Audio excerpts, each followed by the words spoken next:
इंदिरा गांधींनाही गुंगी गुडिया म्हटलं गेलं होतं। गांधींनी कामातून आयर्न लेडी अशी ओळख निर्माण केली, तर सुनेत्रा पवारांनी देखील आपल्या कामातून आरोप खोटे ठरवावे, हर्षवर्धन सपकाळांनी हे आणखी एक वक्तव्य केलेलं आहे। त्यांना जर तो आरोप जो आहे तो आरोप खोटा ठरवायचा असेल तर आमचा निषेध करून होणार नाही। इंदिरा गांधींना गुंगी गुडिया म्हटलं गेलं, मात्र त्यांनी स्वतःची ओळख आणि स्वतःच्या कामाच्या माध्यमातून आयर्न लेडी अशी ओळख निर्माण केली, त्यांना दुर्गा अशी ओळख निर्माण केली।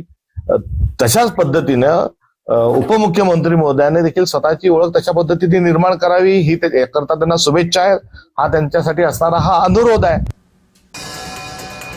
तर या ठिकाणी हर्षवर्धन सपकाळ त्यांनी केलेल्या वक्तव्याबाबत आणखी एक वक्तव्य केलेलं आहे। इंदिरा गांधी यांना देखील इतिहासात गुंगी गुडिया म्हटलं गेलं होतं, मात्र त्यांनी त्यांच्या कामातून आयर्न लेडी ही ओळख मिळवली।